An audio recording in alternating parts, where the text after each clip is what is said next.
سلام علیکم. با املاد آدمایی که غریبند، نماز نمیخونن، عرقخوری که میگردن، یگان پند داری؟ یگان سلام علیکم برادرایی که در غریبی هستید، در روسیه هستید، در مهاجرت. الله همیشه نگهبانتون باشه، کاراتون برار. بس همه شما حدیث پیغمبر خدا صلی الله علیه و آله میرسونم. پیغمبر صلی الله علیه و آله میگه که قبر میگه دو مرحله داره، یا که باغ از باغ جنت میشه برای انسان مسلمان و نمازخوان و برای انسان خیرخواه، یا که چخوری از چخوری دوزخ میشه برای انسان بی نماز منافق و کافر.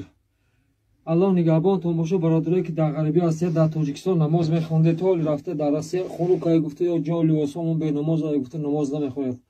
برادر جانا یا نصیحت برادرانه الله سخت بترسید، همه قول رو فراموش نکنید. بخوای نخوای همینجا میوی، نه هم خداوند یه روز جان تو میگیره همینجا میورن تا اینجا آدم این به نماز بمانه الله سخت میگیره، به نهایت سخت میگیره. برادر عزیز خداوند نگهبانتون باشه. پیغمبر صلی الله علیه و آله در حدیث میگه که خداوند در قرآن میگه که اقیموا الصلاة ولا تکونوا من المشرکین، نماز بخونید ای مشرکان نباشید. خداوند ما رو امر کرده 105 جای قرآن در امر کرده که اقیموا الصلاة، بندی ما نماز بخون، ای بندی ما نماز بخون. برادر جانان نماز مهمترین عمل فرمان الله، مهمترین عمل.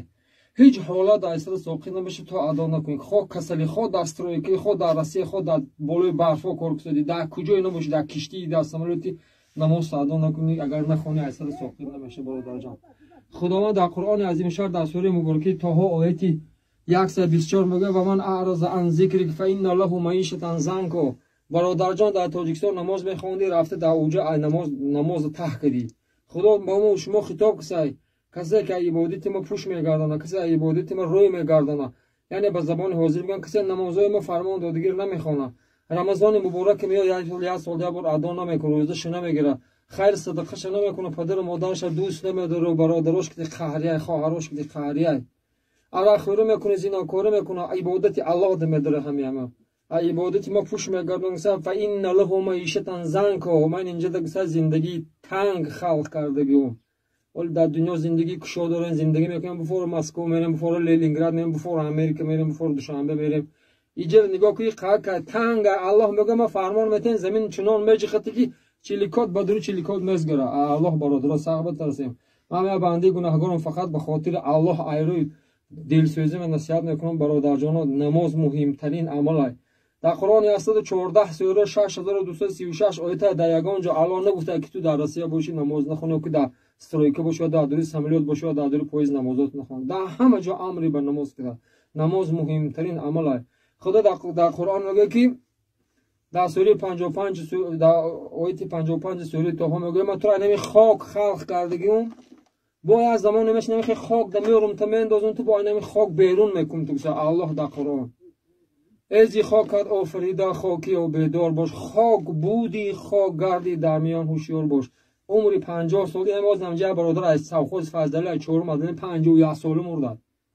باور میکنی شما 10 تا قور بکنیم اگر 7 یا 50 تا 55 2 تا 25 تا 40 یک یمی 75 تا 80 همه یوش مسلمانو با همین 50 سال عمر این خدر وای میکنیم نماز الله نمیخونیم. پگه ایجاد که این همچه روز محکم میکنه، لیمچه میزنه محکم میکنه. والله قسم درون چنان یا تاریک میشه، گورستان میشه. اینجا تاریکستان، اینجا تلفن است که در بگونی فناریک نمیمونن کتید. اینجا اوتاد اکات کتید نیست. کی تو رو همراهی میکنه؟ همین 5 نماز بود.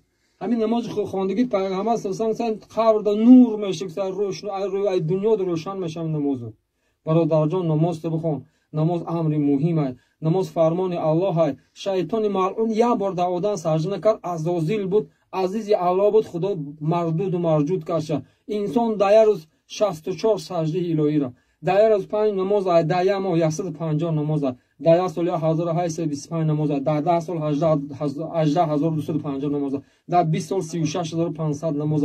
بابا الله قسم این امجد اومدی الله ای 12 سال که دانه به دانه همش میپرسد.